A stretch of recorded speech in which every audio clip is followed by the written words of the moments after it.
अध्याय 17 स्लगहॉर्न की याद। नए साल के कुछ दिन बाद हैरी, रॉन और जिनी शाम को किचन की अंगीठी के पास कतार बनाकर खड़े थे। वे हॉगवर्ट्स लौट रहे थे।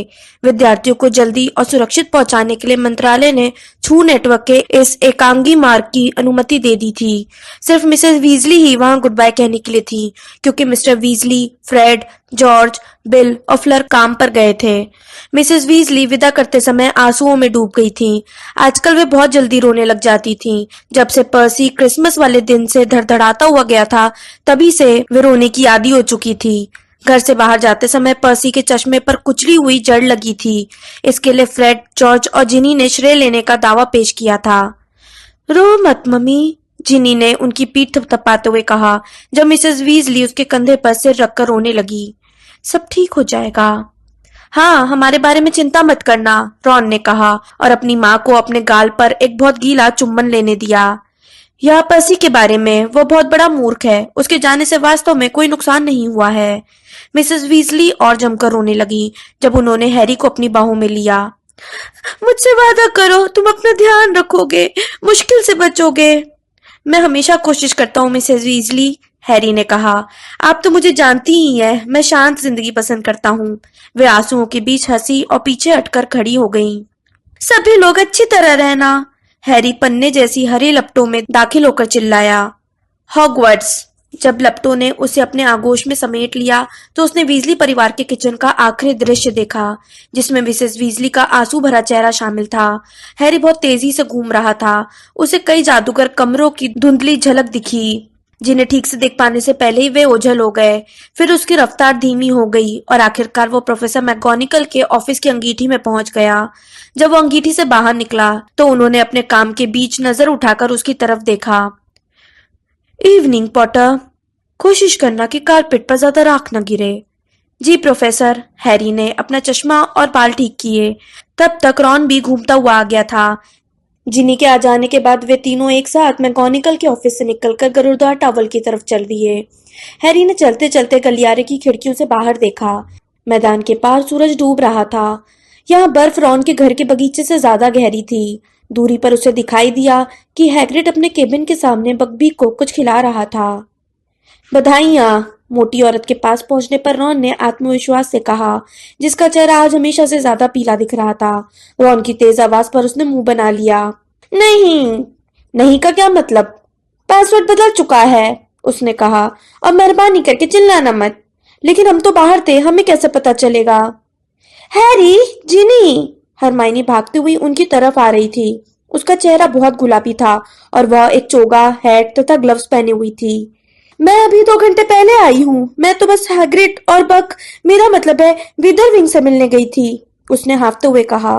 तुम लोगों का क्रिसमस अच्छा रहा? हाँ, रॉन ने तत्काल जवाब दिया। काफी घटनापूर्ण रहा, रूफस स्क्रीम। मेरे पास तुम्हारे लिए कुछ है हैरी, हरमाइनी ने कहा, जिसने न तो रॉन की तरफ देखा और न ही ऐसा कोई संकेत दिया जिससे पता चले कि उसने उसकी बात सुनी हो। ओह जरा ठहरो, पासवर्ड संयम। बिल्कुल, मोटी औरत ने कमजोर आवाज में कहा और आगे की तरफ झूल गई, जिससे तस्वीर का छेद खुल गया। उसे क्या हुआ? हैरी ने पूछा। लगता है क्रिसमस पर ज्यादा जश्न मना लिया था, हरमाइनी ने अपनी आंखें गोल गोल घुमाते हुए कहा, जब वो भरे हुए हॉल में रास्ता बनाते हुए गई। उसने अपनी सहेली वायलेट के साथ मिलकर वह सारी शराब पी ली जो सम्मोहन के गलियारे के पास शराबी सन्यासियों की तस्वीर में रखी थी।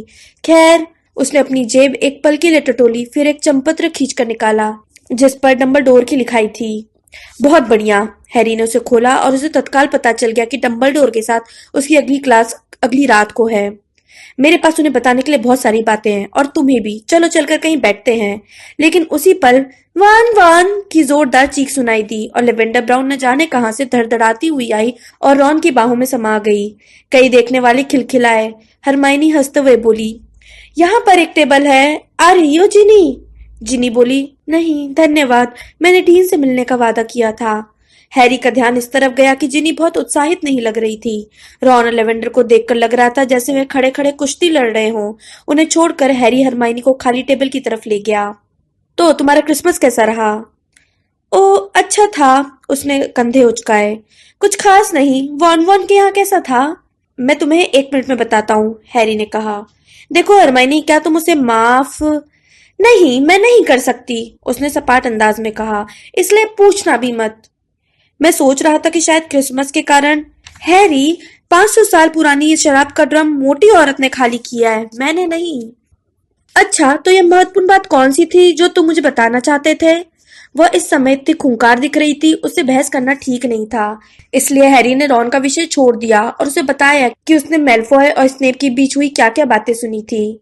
जब उसकी बात पूरी हो गई तो हरमाइनी एक पल सोचने के बाद बोली, क्या तुम्हें नहीं लगता कि वे मदद करने का नाटक कर रहे थे ताकि वे मेलफॉय से धोखे से उगलवा ले कि वो क्या कर रहा था? हाँ, हरमाइनी ने कहा। रॉन के डैडी और ल्यूपिन भी ऐसा ही सोचते हैं, हैरी ने मन मारते हुए कहा। लेकिन इससे निश्चित रूप से यह साबित होता है कि मेलफॉय कुछ करने की योजना बना रहा है। तुम इस बात से तो इनकार नहीं कर सकती। नहीं, मैं नहीं कर सकती, उसने धीरे से जवाब दिया।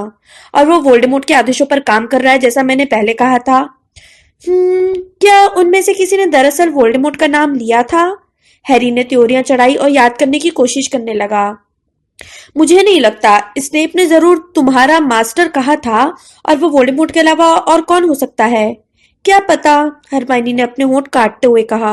हो सकता है उसके डैडी हो। उसने कमरे के पार घूरा। वो सचमुच विचारों में खोई हुई थी। उसका ध्यान तो इस तरफ भी नहीं गया कि लेवेंडर रॉन को गुदगुदी कर रही थी। ल्यूपिन कैसे हैं? बहुत बढ़िया नहीं है, हैरी ने कहा और उसे बताया कि ल्यूपिन नरभेड़ियों के बीच जाकर रह रहे हैं और उन्हें अपने मिशन के किन मुश्किलों का सामना करना पड़ रहा था। क्या तुमने फेनरी ग्रेबैक का नाम सुना है? हाँ, सुना है, हरमाइनी ने हैरान दिखते हुए कहा। और तुमने भी तो सुना है, हैरी। कब? जादू का इतिहास की क्लास में। तुम बहुत अच्छी तरह जानती हो कि मैं उस क्लास में एक भी बात नहीं। नहीं नहीं, जादू का इतिहास की क्लास में नहीं। मेलफॉय ने बोर्गिन को उसके नाम की धमकी दी थी, हरमाइनी ने कहा। शूमंतर गली में, क्या तुम्हें याद नहीं है? उसने बोर्गिन से कहा था कि ग्रेबिक उसके परिवार का पुराना दोस्त है और वो बोर्गिन की प्रगति की जांच करता रहेगा। हैरी ने उसकी तरफ मुंह फाड़ कर देखा। मैं तो भूल ही गया था, लेकिन इससे तो यह साबित होता है कि मेलफॉय प्राणपक्षी बन गया है, वरना वो ग्रेबिक के संपर्क में कैसे रह सकता है और उससे कोई काम करने को कैसे कह सकता है? यह काफी संदिग्ध लगता है, हरमाइनी ने कहा। जब तक कि ओ छोड़ो भी, हैरी ने चिढ़कर कहा। तुम इस समस्या से पार नहीं पा सकती। देखो, यह संभावना भी तो हो सकती कि ये सिर्फ कोरी धमकी हो। तुम विश्वास ही नहीं करना चाहती हो, हैरी ने अपना सिर हिलाते हुए कहा। हम देखेंगे कि कौन सही साबित होता है। हरमाइनी, मंत्रालय की तरह ही तुम्हें भी अपने शब्द वापस लेने पड़ेंगे। ओह हाँ, मेरा रिफ्यूज स्क्रीम की ओर से विवाद हो गया था। बाकी की शाम बड़ी अच्छी गुजरी क्योंकि उन दोनों ने मिलकर जादू मंत्री की खूब बुराई की। रॉन की तरह ही हरमाइनी को भी यही लगता था कि मंत्रालय ने पिछले साल हैरी के साथ जो सलूक किया था, उसे देखते हुए अब यह दुस्साहस ही था कि वे उसे मदद मांग रहे थे। नई टर्म अगली सुबह शुरू हुई। 6th ईयर के विद्यार्थियों के लिए एक सुखद आश्चर्य था। एक बड़ा साइन बोर्ड रातों रात कॉमन रूम में नोटिस बोर्ड पर लग गया था। अंतर ध्यान प्रशिक्षण। अगर आपकी उम्र 17 साल है या 31 अगस्त से पहले 17 साल होने वाली है, तो आप जादू मंत्रालय के अंतर ध्यान प्रशिक्षण से 12 सप्ताह के अंतर ध्यान प्रशिक्षण पाठ्यक्रम में शामिल होने की पात्रता रखते हैं। अगर आप भाग लेने के इच्छुक हो तो कृपया नीचे अपना नाम लिख दें। शुल्क 12 गैलियन। हैरी और रॉन नोटिस के चारों तरफ खड़ी भीड़ में शामिल हो गए तथा उन्होंने बारी बारी से अपने नाम लिख दिए। रॉन हरमाइनी के बाद नाम लिखने के लिए अपनी कलम बाहर निकाल ही रहा था कि तभी लेवेंडर ब्राउन उसके पीछे आई और उसकी आंखों पर अपना हाथ रखकर पूछने लगी, बताओ तो सही, कौन है वॉन वॉन? हैरी ने मुड़कर देखा कि हरमाइनी चल दी थी। वह भी उसके पास पहुंच गया। वह रॉन और लेवेंडर के साथ नहीं रुकना चाहता था। बहरहाल उसे हैरानी हुई। अभी वे तस्वीर के छेद से थोड़ी दूर ही पहुंचे थे कि तभी रॉन उनके पीछे आ गया। उसके कान लाल थे और उसके चेहरे पर असंतोष का भाव था। बिना कुछ बोले हरमाइनी आगे जा रहे नेविल के पास पहुंचने के लिए तेज रफ्तार से चलने लगी। तो अंतर ध्यान, रॉन ने कहा। उसके अंदाज से यह स्पष्ट था कि हैरी को अभी अभी हुई घटना के बारे में कुछ नहीं बोलना चाहिए। अच्छा अनुभव रहेगा, है ना? क्या पता, हैरी ने कहा। शायद खुद करते समय यह ज्यादा अच्छा रहता हो, क्योंकि जब डंबलडोर मुझे अंतर ध्यान कराकर अपने साथ ले गए थे तो मुझे इसमें ज्यादा मजा नहीं आया था। मैं तो भूल ही गया था कि तुम यह काम पहले कर चुके हो। अच्छा रहेगा कि मैं अपना टेस्ट पहली बार में ही पास कर लूं, रॉन ने चिंतित दिखते हुए कहा। फ्रेड और जॉर्ज पहली बार में ही पास हो गए थे, जबकि चार्ली फेल हो गया था, है ना? हाँ, लेकिन चार्ली मुझसे ज्यादा बड़ा है। रॉन ने गोरिल्ले की तरह अपनी बाहें अपने शरीर से थोड़ी दूर हटा ली। इसलिए फ्रेड और जॉर्ज ने उसे ज्यादा नहीं चिढ़ाया था, कम से कम उसके सामने तो नहीं। हम असली टेस्ट कब दे सकते हैं? 17 साल का होते ही, यानी मैं मार्च में टेस्ट दे सकता हूँ। हाँ, लेकिन तुम यहाँ अंतर्ध्यान नहीं हो पाओगे, महल के भीतर नहीं हो पाओगे। यह महत्वपूर्ण नहीं है, सबको पता चल जाएगा कि मैं चाहूँ तो अंतर्ध्यान हो सकता हूँ। रॉन अकेला ही अंतर्ध्यान होने की संभावना के बारे में रोमांचित नहीं था। पूरे दिन आगामी परीक्षण के बारे में बहुत बातें हो रही थी। ज्यादातर बातें इस बारे में हो रही थी कि इसके बाद वे अपनी इच्छा से अंतर्ध्यान और प्रकट हो सकते हैं। कितना अच्छा रहेगा जब हम बस यूं ही, सीमस ने अपनी चुटकियां बजाकर बताया, कि वह इस तरह अंतर्ध्यान हो जाएगा। मेरा कजिन फर्गस मुझे चिढ़ाने के लिए यह काम करता है। जरा ठहरो, मैं उसे बता दूंगा। इसके बाद उसे कभी शांति से एक पल भी नहीं जीने दूंगा। इस सुखद संभावना के सपनों में खोकर उसने अपनी छड़ी थोड़ी ज्यादा उत्साह से लहरा दी। उस दिन सम्मोहन की क्लास में उन्हें साफ पानी का फव्वारा उत्पन्न करना था, लेकिन छड़ी के जोर से हिलने के कारण उसकी जगह होस जैसी मोटी और तेज धारा उत्पन्न हो गई, जो छत से टकराकर लौटी और उसने प्रोफेसर फिल्टविक को उल्टा गिरा दिया। हैरी पहले ही अंतर्ध्यान हो चुका है, रॉन ने थोड़े शर्मिंदा सीमस को बताया। जब प्रोफेसर फिल्टविक ने अपनी छड़ी लहराकर खुद को सुखाया और सीमस को यह लिखने की सजा दी, मैं एक जादूगर हूँ, छड़ी लहराने वाला गोरिल्ला नहीं हूँ। डम कोई उसे ले गया था, तुम जानते हो, साहचर अंतर्ध्यान। ओह, सीमस फुसफुसाया। फिर उसने डीन और नेविल ने अपने सिर सटा लिए ताकि ये सुन सके कि अंतर्ध्यान होने पर कैसा महसूस होता है। बाकी के दिन हैरी को 6th ईयर के दूसरे विद्यार्थियों ने घेर लिया और उससे अंतर्ध्यान होने की अनुभूति का वर्णन सुनने लगे। जब उसने उन्हें बताया कि यह कितना परेशानी भरा था, तो सभी विचलित होने के बजाय हैरान थे। रात को 8 बजने में 10 मिनट तक उसने सवालों के लंबे जवाब दिए। फिर उसे मजबूरन झूठ बोलना पड़ा कि उसे लाइब्रेरी की एक पुस्तक लौटानी है, ताकि वो डंबलडोर की क्लास में समय पर पहुंच जाए। डंबलडोर के ऑफिस के लैंप जल चुके थे। पुराने हेडमास्टरों की तस्वीरें अपने फ्रेमों में धीरे धीरे खर्राटे ले रही थी। स्मृति पात्र एक बार फिर डेस्क पर रखा हुआ था। डंबलडोर के हाथ इसके दोनों तरफ रखे थे। दायां हाथ पहले जितना ही काला और जला हुआ था। यह जरा भी ठीक नहीं हुआ था और हैरी ने शायद 100वीं बार सोचा कि उन्हें इतनी गंभीर चोट कैसे लगी होगी, लेकिन उसने कुछ नहीं पूछा। डंबलडोर ने कहा था कि वे उसे बाद में बता देंगे, और वैसे भी वह किसी दूसरे विषय पर बातचीत करना चाहता था। लेकिन इससे पहले कि हैरी स्नेप या मेलफॉय के बारे में कुछ कह पाए, डंबलडोर बोलने लगे। मैंने सुना है तुम क्रिसमस पर जादू मंत्री से मिले थे। हाँ, हैरी ने कहा, वे मुझसे बहुत खुश नहीं है।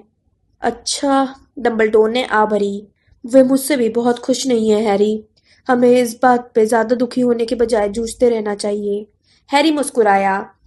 वे मुझसे चाहते थे कि मैं जादूगर समुदाय को यह बताऊं कि मंत्रालय बहुत अच्छा काम कर रहा है। डंबलडोर मुस्कुराए।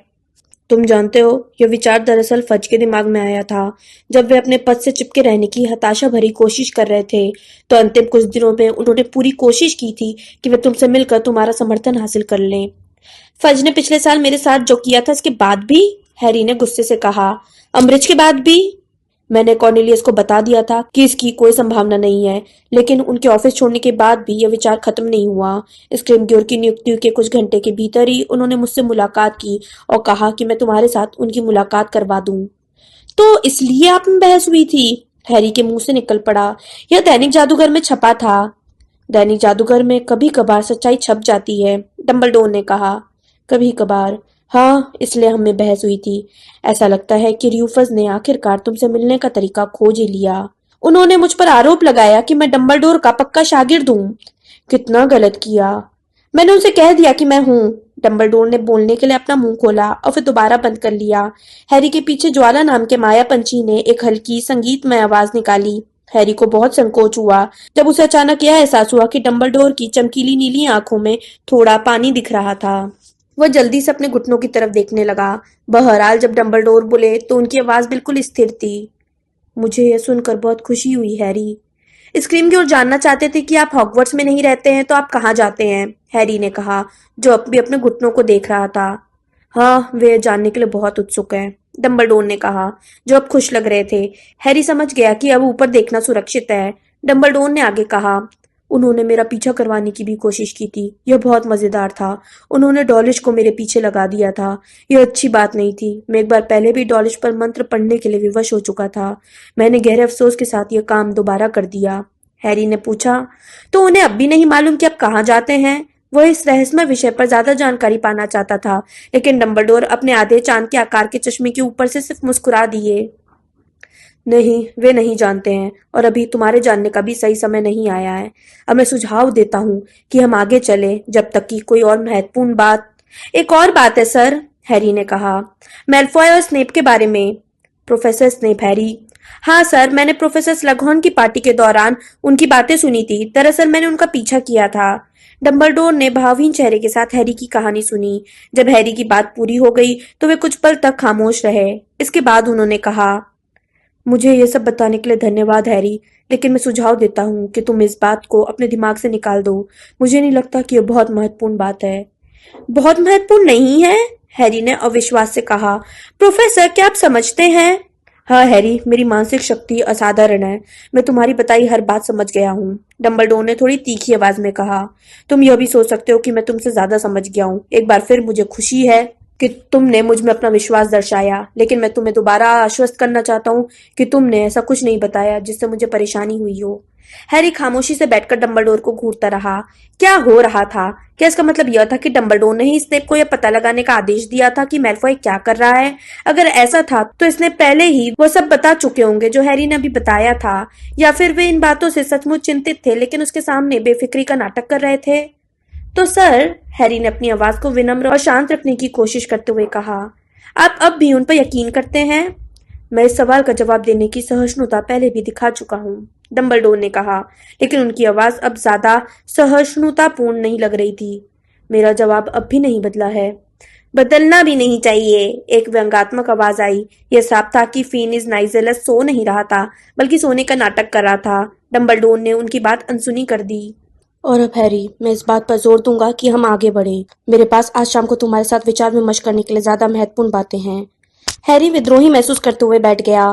क्या होगा अगर वो उन्हें विषय न बदलने दे? अगर वो मेलफॉय के खिलाफ दलील न देने पर जोर दे? डंबलडोर ने अपना सिर इस तरह हिलाया जैसे वे हैरी के मन के बात समझ गए हों। ओ हैरी, यह कितनी बार होता है, सबसे अच्छे दोस्तों में भी। हम में से हर व्यक्ति को यकीन होता है कि सामने वाले के बजाय उसके पास कहने के लिए ज्यादा महत्वपूर्ण बात है। मुझे नहीं लगता कि आप जो कहने वाले हैं वो महत्वहीन है सर, हैरी ने सख्त लहजे में कहा। तुम बिल्कुल सही हो, क्योंकि यह महत्वपूर्ण है, डंबलडोर ने तेजी से कहा। आज रात मैं तुम्हें दो और यादें दिखाऊंगा। दोनों को ही बहुत मुश्किल से हासिल किया गया है, और उनमें से दूसरी तो मेरे ख्याल से वह सबसे महत्वपूर्ण याद है जो मैंने आज तक हासिल की है। हैरी इस बात पर कुछ नहीं बोला। वह अब भी अपनी बात पर डंबलडोर की प्रतिक्रिया से नाराज था, लेकिन जानता था कि आगे बहस करने से कोई फायदा नहीं होना है। तो डंबलडोर ने गूंजती आवाज में कहा, हम इस शाम को टॉम रिडल की कहानी को आगे बढ़ाते हैं, जैसे हमने पिछली क्लास में हॉगवर्ट्स की चौखट पर छोड़ा था। तुम्हें याद होगा वह सुनकर कितना रोमांचित हुआ था कि वह जादूगर है। तुम्हें याद होगा उसने छू मंतर गली में मेरे साथ जाने से इनकार कर दिया था, और मैंने उसे चेतावनी दी थी कि स्कूल में आने के बाद उसे चोरी की आदत छोड़नी पड़ेगी। तो स्कूल का ईयर शुरू हुआ और टॉम रिडल हॉगवर्ट्स आ गया। वह सेकेंड हैंड दुशालों में था और चुनाव की रस्म के लिए फर्स्ट ईयर के बाकी विद्यार्थियों के साथ कतार में खड़ा था। जैसे ही बोलती टोपी ने उसके सिर को छुआ, उसी पल उसने उसे नागशक्ति हाउस में रख दिया। डंबलडोर ने अपने काले हाथ को अपने सिर के ऊपर वाली शेल्फ की तरफ हिलाया, जहां बोलती टोपी स्थिर रखी हुई थी। मैं नहीं जानता कि रिडल को यह कितनी जल्दी पता चल गया कि उसके हाउस का मशहूर संस्थापक सर्पभाषी था। शायद उसी शाम को। इस ज्ञान से वह रोमांचित हुआ होगा और खुद को ज्यादा महत्वपूर्ण मानने लगा होगा। बहरहाल वह अपने हाउस के कॉमन रूम में सर्पभाषा का प्रदर्शन करके नागशक्ति हाउस के साथी विद्यार्थियों को डरा या प्रभावित कर रहा था, तो इसकी कोई शिकायत स्टाफ तक नहीं पहुंची। उसने घमंड या हिंसा का कोई चिन्ह नहीं प्रकट होने दिए। साधारण रूप से प्रतिभाशाली और बहुत आकर्षक अनाथ होने के कारण शुरू से ही उसके प्रति पूरे स्टाफ का ध्यान और सहानुभूति थी। वह विनम्र, शांत और ज्ञान पिपासु दिखता था। लगभग सभी उससे बहुत प्रभावित थे। हैरी ने पूछा, सर, क्या आपने स्टाफ को नहीं बताया कि जब आप उसे अनाथ आश्रम में मिले थे तो वो कैसा था? नहीं, मैंने नहीं बताया। हालांकि उसने पश्चाताप के कोई चिन्ह नहीं दिखाए थे, लेकिन यह संभव था कि उसे पिछली बातों पर अफसोस हो और वह सुधार करने का संकल्प कर चुका हो। मैंने उसे यह मौका देने का फैसला किया। डंबलडोर ने ठहरकर हैरी की तरफ जिज्ञासा से देखा, जिसने कुछ बोलने के लिए अपना मुंह खोला था। यहाँ एक बार फिर डंबलडोर के तथ्यों के बावजूद लोगों पर नाहक विश्वास करने की प्रवृत्ति साफ दिख रही थी, जबकि वे लोग उसके हकदार नहीं थे। लेकिन फिर हैरी को कुछ याद आ गया। लेकिन सर, आपने दरअसल उस पर भरोसा नहीं किया था, है ना? उसने मुझे बताया था। रिडल जब उस डायरी में से बाहर निकला था तो उसने कहा था, डंबलडोर मुझे कभी उतना पसंद नहीं करते थे जितना बाकी टीचर्स करते थे। देखो, मैं यह बात जानता था कि वो भरोसे के काबिल नहीं है। डंबलडोर ने कहा। जैसा कि मैं पहले ही बता चुका हूँ, मैंने उस पर करीबी नजर रखने का संकल्प कर लिया था और मैंने ऐसा ही किया। मैं यह नाटक नहीं कर सकता कि उस पर नजर रखने से मुझे बहुत ज्यादा कुछ पता चला। वो मेरे सामने बहुत रक्षात्मक हो जाता था। यकीनन उसे ये लग रहा था कि शुरू में जादूगर के रूप में पहचाने जाने की खुशी में भाव विभोर होकर उसने मुझे जरूरत से ज्यादा जानकारी दे दी थी। वो दोबारा ज्यादा बातें उजागर न करने के बारे में सावधान था, लेकिन रोमांच में उसके मुंह से जो निकल गया था वह उसे वापस नहीं ले सकता था। न ही वो मिसेस कोल की बातों को वापस ले सकता था जो उन्होंने मुझे बताई थी। बहरहाल, उसमें इतनी समझदारी थी कि उसने मुझे उस तरह प्रभावित करने की कभी कोशिश नहीं की जिस तरह उसने मेरे साथी शिक्षकों के साथ की थी। जब वह बड़ी क्लासों में गया तो उसने अपने आसपास समर्थित मित्रों का एक समूह बना लिया। मित्रों से अच्छा शब्द नहीं होने के कारण मुझे इसका इस्तेमाल करना पड़ रहा है। हालांकि जैसा मैं पहले ही बता चुका हूँ, रिडल को निसंदेह उनमें से किसी से भी कोई प्रेम नहीं था। महल के भीतर इस समूह को शैतानी रूप से ग्लैमरस माना जाता था। यह समूह बड़ा अजीब था। इसके कुछ विद्यार्थी कमजोर थे जो संरक्षण चाहते थे, कुछ महत्वाकांक्षी थे और प्रतिष्ठा चाहते थे, कुछ ठग जैसे थे जो ऐसे लीडर की शरण में आ गए थे जो उन्हें क्रूरता के अधिक परिष्कृत रूप दिखा सकता था। दूसरे शब्दों में वे प्राण बख्शियों के पूर्वज थे। दरअसल उनमें से कुछ तो हॉगवर्ट्स छोड़ने के बाद पहले प्राण बख्शी भी बने। रीडल के कठोर नियंत्रण के कारण गलत कामों में इन लोगों का हाथ कभी साबित नहीं हो पाया। हालांकि हॉगवर्ट्स में उनके 7 वर्षों तक रहने के दौरान ऐसी बहुत सी बुरी घटनाएं हुई जिनमें उनका हाथ हो सकता था। जाहिर है, सबसे गंभीर घटना रहस्यमय तहखाने का खुलना था, जिस वजह से एक लड़की की मौत हो गई। जैसा कि तुम जानते हो, हैग्रिड पर उस अपराध का गलत आरोप लगा दिया गया था। मुझे रीडल की हॉगवर्ट्स की ज्यादा यादें नहीं मिल पाई हैं, डंबलडोर ने कहा और अपना मुरझाया हुआ हाथ स्मृति पात्र पर रख दिया। जो गिने चुने लोग उसे तब जानते थे, वे उसके बारे में कुछ बताने को तैयार नहीं थे। वे बहुत दहशत में थे। मैं जो जानता हूँ वह मुझे हॉगवर्ट्स छोड़ने के बाद बहुत मेहनत से पता चला है। जो चंद लोग बता सकते थे, मैंने उन्हें खोजा और बातचीत करने के लिए तैयार किया। मैंने पुराने रिकॉर्ड देखे और मगलुओं तथा जादूगर गवाहों के सवाल लिए जिन्हें मैं तैयार कर पाया। उन्होंने मुझे बताया कि रीडल ने अपने पिता के बारे में ज्यादा से ज्यादा जानने की धुन थी। जाहिर है, यह बात समझ में आती है। वह अनाथालय में पला बड़ा था और स्वाभाविक रूप से जानना चाहता था कि वह वहां कैसे आया। लगता है कि उसने टॉम रिडल सीनियर के नाम की निरर्थक तलाश ट्रॉफी रूम की शील्ड्स में की होगी, स्कूल के प्रीफेक्ट की सूची में की होगी, जादूगरी के इतिहास की पुस्तकों में भी की होगी। आखिरकार उसे स्वीकार करने के लिए विवश होना पड़ा कि उसके पिता ने कभी हॉगवर्ट्स में कदम नहीं रखा था। मुझे लगता है कि तभी उसने अपना नाम हमेशा के लिए त्याग दिया और लॉर्ड वोल्डेमॉर्ट नाम रख लिया। फिर उसने अपनी माँ के खानदान पर नजर डाली जिससे वह पहले नफरत करता था। तुम्हें याद होगा, उसे लगता था कि उसकी माँ जादूगरनी नहीं हो सकती क्योंकि वो मौत नामक शर्मनाक मानवीय कमजोरी का शिकार हो गई थी। उसे अपनी खोज सिर्फ मोरवोलो नाम के सहारे करनी थी। अनाथालय वालों ने उसे बता दिया था कि वह उसके नाना का नाम था। आखिरकार जादूगर परिवारों की पुरानी पुस्तकों में कष्ट भरे शोध के बाद उसे नाग शक्ति के आखिरी वंशज के अस्तित्व का पता चला। 16 साल की उम्र में गर्मी की छुट्टियों में जब वह अनाथालय गया, जहां वह हर साल लौटता था, तो वह अपने गौंड रिश्तेदारों को खोजने चल दिया। और हैरी, अब तुम खड़े हो जाओ। डंबलडोर खड़े हुए और हैरी ने देखा कि एक बार फिर वे कांच की एक छोटी शीशी थामे हुए थे जो मोती जैसे रंग की घुमड़ती यादों से भरी थी। यह मुझे किस्मत से मिली है, उन्होंने चमकते हुए पदार्थ को स्मृति पात्र में डालते हुए कहा। मुझे इसे देखने के बाद तुम समझ जाओगे। चले। हैरी पत्थर के पात्र के करीब जाकर नीचे झुका जब तक कि उसका चेहरा याद की सतह में डूब नहीं गया। उसे अंधेरे में गिरने की जानी पहचानी अनुभूति हुई और फिर वो पत्थर के गंदे फर्श पर उतरा जो पूरी तरह अंधेरे में डूबा हुआ था। उस जगह को पहचानने में कई पल लग गए। तब तक डंबलडोर भी उसके करीब उतर चुके थे। गॉन्ड परिवार का मकान अब पहले से भी ज्यादा गंदा हो चुका था। हैरी ने आज तक इससे ज्यादा गंदी जगह नहीं देखी थी। छत पर जालों का अंबार था, फर्श पर धूल की परतें जमी हुई थीं, टेबल पर पपड़ी लगे बर्तनों के ढेर में फफूंद भरा और सड़ा खाना रखा था। सिर्फ एक मोमबत्ती की हिलती हुई रोशनी आ रही थी जो एक आदमी के पैरों के पास रखी थी। इस आदमी की दाढ़ी और बाल इतने बढ़ चुके थे कि हैरी को उसकी आंखें या मुंह नहीं दिख रहा था। वह आग के पास एक कुर्सी पर लुढ़का हुआ था। हैरी ने एक पल के लिए सोचा कि कहीं वह मर तो नहीं गया, लेकिन तभी दरवाजे पर एक तेज दस्तक हुई और वह आदमी झटके से जाग गया। उसने अपने दाहिने हाथ में छड़ी और बाएं हाथ में छोटा चाकू उठाया। दरवाजा चरमरा कर खुल गया। चौखट पर पुराने जमाने की लालटेन लेकर एक लड़का खड़ा था जिसे हैरी तत्काल पहचान गया। लंबा, पीले चेहरे, काले बालों वाला आकर्षक किशोर वोल्डेमॉर्ट। वोल्डेमॉर्ट की आंखें धीरे धीरे गंदे मकान में चारों तरफ घूमी और फिर उसने कुर्सी पर बैठे आदमी को देख लिया। कुछ पलों तक वे एक दूसरे को देखते रहे। फिर वो आदमी लड़खड़ाते हुए खड़ा हुआ। उसके पैरों के पास पड़ी कई खाली बोतलें फर्श पर लुढ़कने लगी और आवाज करने लगी। वह गरजा, तुम! और वह शराबियों की तरह झूमता हुआ रिडल की तरफ बढ़ा। उसने छड़ी और चाकू ऊपर उठा रखे थे। रिडल ने सर्प भाषा में कहा। वह आदमी फिसल कर टेबल से टकरा गया, जिससे फफूंद लगे बर्तन फर्श पर गिरकर टूट गए। वह रिडल की तरफ घूरता रहा। एक लंबी खामोशी छा गई, जिस दौरान उन्होंने एक दूसरे को तौला। आदमी ने उस खामोशी को तोड़ा। तुम इसे बोल सकते हो? हाँ, मैं इसे बोल सकता हूँ, रिडल ने कहा। वो कमरे में आगे आया और अपने पीछे दरवाजे को झूलकर बंद होने दिया। हैरी को वोल्डेमॉर्ट की निडरता पर हैरानी हो रही थी। उसके चेहरे पर सिर्फ हिकारत और शायद निराशा का भाव था। उसने पूछा, मार्वोलो कहाँ है? मर गया, आदमी ने कहा। बरसों पहले मर गया। रिडल ने त्योरियां चढ़ा ली। तो फिर तुम कौन हो? मैं मॉर्फिन हूँ। क्यों? मोरवोलो के बेटे? हाँ हूँ। तो मॉर्फिन ने अपने गंदे चेहरे से बाल एक तरफ हटाए ताकि रिडल को ज्यादा अच्छी तरह देख सके। हैरी ने देखा कि उसने अपने दाहिने हाथ में मोरवोलो के काले पत्थर की अंगूठी पहन रखी थी। मुझे लगा था कि तुम वह मगलू हो, मॉर्फिन फुसफुसाया। तुम उस मगलू जैसे दिखते हो। किस मगलू जैसा? रिडल ने तीखी आवाज में पूछा। वह मगलू जिससे मेरी बहन प्यार करती थी, वह मगलू जो आगे उस बड़े मकान में रहता है, मॉर्फिन ने कहा और उनके बीच अप्रत्याशित रूप से फर्श पर थूक दिया। तुम बिल्कुल उसी जैसे दिखते हो रिडल, लेकिन उसकी उम्र ज्यादा है ना? अब मैं सोचता हूँ वह तुमसे बहुत बड़ा है। मॉर्फिन थोड़ा चकराया हुआ लग रहा था और वह थोड़ा लहराया। वह अब भी सहारे के लिए टेबल के किनारे को पकड़े हुए था। उसने मूर्खतापूर्ण ढंग से जोड़ दिया, देखा, वह लौट आया था।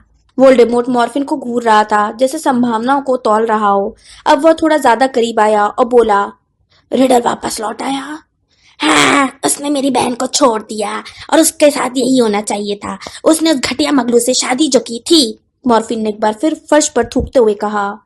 भागने से पहले वो हमें लूट कर चली गई। मैं पूछता हूँ वो लॉकेट कहाँ है? नागिश नागशक्ति का लॉकेट कहाँ है? वोल्डेमॉर्ट ने जवाब नहीं दिया। मॉर्फिन दोबारा गुस्सा हो रहा था। उसने अपना चाकू लहराया और चिल्लाया, उस घटिया औरत ने हमारा नाम मिट्टी में मिला दिया और तुम कौन हो जो यहाँ आकर इस सब के बारे में सवाल पूछ रहे हो? सब खत्म हो चुका है, सब खत्म हो चुका है। वह दूसरी तरफ देखने लगा और थोड़ा लड़खड़ाया। वोल्डेमॉर्ट आगे बढ़ा। जब उसने ऐसा किया तो एक अस्वाभाविक अंधेरा छा गया, जिससे वोल्डेमॉर्ट का लैंप, मॉर्फिन की मोमबत्ती और बाकी सब कुछ अंधेरे में डूब गया। डंबलडोर की उंगलियां हैरी की बाह पर कस गई और वे दोबारा वर्तमान की ओर उड़ने लगे। उस घुप अंधेरे के बाद डंबलडोर के ऑफिस की हल्की सुनहरी रोशनी में हैरी की आंखें चौंधिया गईं। बस इतना ही? हैरी ने तत्काल कहा। इतना अंधेरा क्यों छा गया था? क्या हुआ था? क्योंकि मॉर्फिन को उसके बाद कुछ याद नहीं रहा। डंबलडोर ने हैरी को कुर्सी पर बैठने का इशारा करते हुए कहा। जब वह अगली सुबह जागा तो फर्श पर अकेला पड़ा था। मॉर्वोलो की अंगूठी चली गई थी। इस दौरान लिटिल हैंगल्टन गांव में एक नौकरानी हाई स्ट्रीट में चीख रही थी कि बड़े मकान के ड्राइंग रूम में 3 लाशें पड़ी हुई थीं। टॉम रिडल सीनियर और उसके माता पिता मर गए थे। मगलू पुलिस वाले परेशान थे। जहां तक मुझे पता है, उन्हें आज तक पता नहीं चल पाया कि रिडल परिवार के लोग कैसे मर गए, क्योंकि मृत्यु दंशम शाप आमतौर पर कोई निशान नहीं छोड़ता है। इसका अपवाद मेरे सामने बैठा है। डंबलडोर ने हैरी के माथे के निशान की तरफ इशारा करते हुए कहा। दूसरी तरफ मंत्रालय तत्काल जान गया कि यह हत्याएं किसी जादूगर ने की हैं। वे यह भी जानते थे कि एक सजाए याफ्ता मगलू विद्वेषी जादूगर रिडल हाउस के करीब ही रहता है। यही नहीं, उस मगलू विद्वेषी को एक बार उन्हीं लोगों में से एक पर हमला करने के लिए सजा भी मिल चुकी थी जिनकी हत्या हुई थी। इसलिए मंत्रालय ने मॉर्फिन को पकड़ लिया। उन्हें उससे सवाल पूछने, सत्य द्रव का इस्तेमाल करने या गुप्त घुसपैठ के प्रयोग की जरूरत नहीं पड़ी। उसने फौरन हत्या करने की बात स्वीकार कर ली। उसने ऐसी जानकारियां दी जो सिर्फ हत्यारा ही दे सकता था। उसने कहा कि उसे उन मगलुओं को मारने पर गर्व था। वह इतने सालों के मौके का इंतजार कर रहा था। उसने अपनी छड़ी भी दे दी, जिसने तत्काल ये साबित कर दिया कि रिडल परिवार की हत्या के लिए इसका इस्तेमाल किया गया था। वो बिना किसी संघर्ष के अज़्काबान चला गया। उसे सिर्फ इस बात से परेशानी थी कि उसके पिता की अंगूठी चली गई थी। वो बार बार अपने पहरेदारों से कहता रहा, उस अंगीठी के खोने पर मेरे पिता मुझे जान से मार देंगे, जान से मार देंगे। और स्पष्ट रूप से उसने बार बार यही कहा। उसने अपनी बाकी जिंदगी अज़्काबान में काटी और मॉर्वोलो की आखिरी पारिवारिक धरोहर के नुकसान पर अफसोस करता रहा। वह अब अज़्काबान में मरने वाले दूसरे बेचारों की तरह जेल के पास दफन है। तो वोल्डेमॉर्ट ने मॉर्फिन की छड़ी चुराकर इसका इस्तेमाल किया था? हैरी ने सीधे बैठते हुए कहा। बिल्कुल, डंबलडोर ने कहा। हमारे पास यह देखने के लिए यादें तो नहीं है, लेकिन मुझे लगता है कि हम सटीक अनुमान लगा सकते हैं कि क्या हुआ होगा। वोल्डेमॉर्ट ने अपने मामा को स्तब्ध कर दिया, उसकी छड़ी उठाई और घाटी पार करके उस बड़े मकान की तरफ चल दिया। वहां उसने उस मगलू आदमी की हत्या कर दी जिसने उसकी माँ को छोड़ा था, और अपने मगलू दादा दादी की भी। इस तरह उसने रीडल पूर्वजों को मारकर अपने पिता से प्रतिशोध लिया, जिसने उसे कभी नहीं चाहा था। इसके बाद वो गॉन्ट के मकान में आया और एक जटिल जादू करके अपने मामा के दिमाग में एक झूठी याद भर दी। फिर उसने बेहोश मॉर्फिन के पास उसकी छड़ी रख दी, उसके हाथ से पुरानी अंगूठी उतार कर जेब में रख ली और चला गया। और मॉर्फिन को कभी यह एहसास भी नहीं हुआ कि यह काम उसने नहीं किया था? कभी नहीं, डंबलडोर ने कहा। जैसा मैंने कहा, उसने गर्व से अपना अपराध खुद स्वीकार किया था। लेकिन असली याद उसके मन में हमेशा से थी। हाँ, लेकिन गुप्त घुसपैठ के बहुत निपुण इस्तेमाल से ही उसे निकाला जा सकता था, डंबलडोर ने कहा। जब मॉर्फिन ने अपना अपराध स्वीकार कर ही लिया था, तो कोई उसके दिमाग के भीतर इतनी दूर तक क्यों जाता? बहरहाल, मैं मॉर्फिन के जीवन के आखिरी हफ्तों में उससे मिला, क्योंकि उस वक्त मैं वोल्डेमॉर्ट के अतीत के बारे में ज्यादा से ज्यादा पता लगाने की कोशिश कर रहा था। मैंने बड़ी मुश्किल से इस याद को बाहर निकाला। जब मैंने देखा कि इसमें क्या था, तो मैंने अज़्काबान से मॉर्फिन को छुड़वाने के लिए इसका इस्तेमाल करने की कोशिश की। बहरहाल, मंत्रालय किसी फैसले पर पहुंचता इससे पहले ही मॉर्फिन मर चुका था। लेकिन मंत्रालय को यह एहसास क्यों नहीं हुआ कि वोल्डेमॉर्ट ने मॉर्फिन के साथ यह सब किया था? हैरी ने गुस्से से पूछा। वह उस समय नाबालिग था, है ना? मुझे लगता है कि वे नाबालिग जादूगरों का पता लगा सकते हैं। तुमने बिल्कुल सही कहा, वे जादू का पता लगा सकते हैं, लेकिन यह पता नहीं लगा सकते कि वह जादू किसने किया था।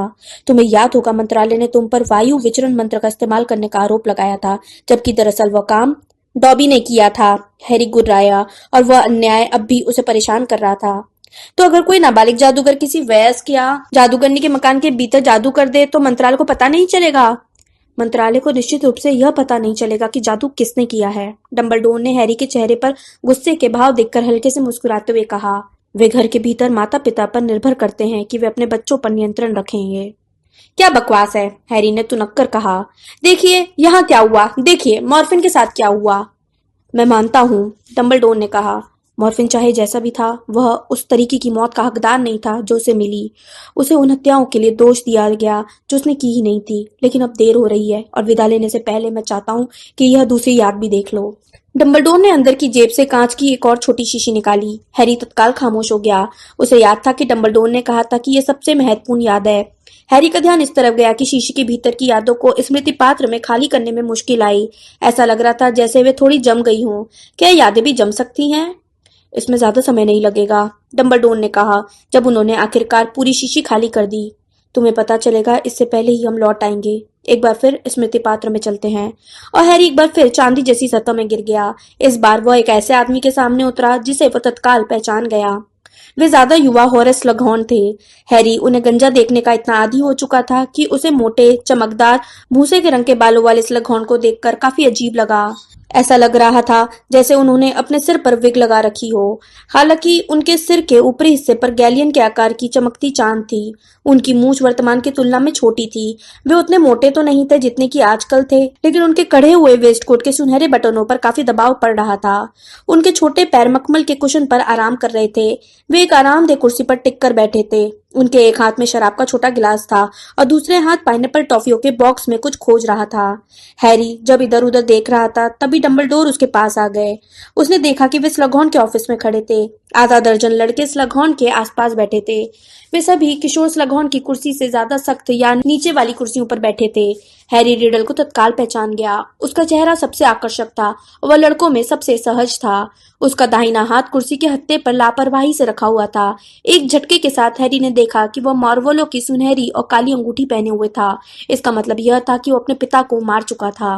रिडल ने पूछा, सर, क्या यह सच है? प्रोफेसर मैरी थॉट रिटायर हो रही हैं?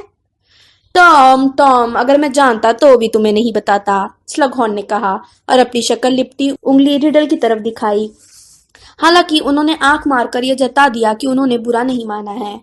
मैं ये जानना चाहूंगा कि तुम्हें इतनी जानकारियां कहाँ से मिलती हैं? तुम्हारे पास तो आधे स्टाफ से ज्यादा जानकारियां रहती हैं। रिडल मुस्कुराया। बाकी लड़के हंसे और उसकी तरफ प्रशंसा भरी निगाहों से देखने लगे। तुम्हें जो चीजें पता होनी चाहिए उन्हें जानने की तुम में अनोखी योग्यता है, और तुम महत्वपूर्ण लोगों की सावधानी से चापलूसी भी करते हो। पाइनएप्पल टॉफियों के लिए धन्यवाद। तुम्हारा अंदाज बिल्कुल सही है। यह मेरी सबसे प्रिय टॉफी है।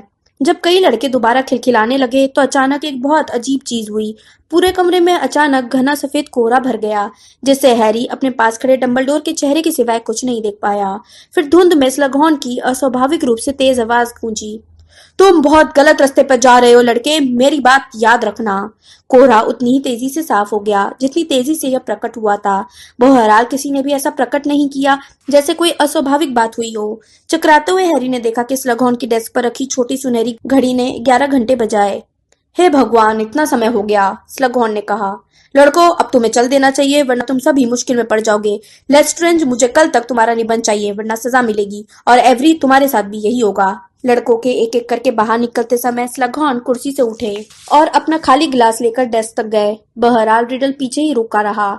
हैरी जानता था कि वह जानबूझकर रुका था क्योंकि वह स्लगहॉर्न के साथ आखिर में अकेला रहना चाहता था। ध्यान रखना टॉम, स्लगहॉर्न ने कहा जब उन्होंने मुड़कर देखा कि रिडल अब भी वही है। कहीं तुम रात को अपने कमरे से बाहर नहीं पकड़े जाओ जबकि तुम एक प्रिफेक्ट हो। सर, मैं आपसे कुछ पूछना चाहता था। तो फिर पूछो मेरे बच्चे, पूछो।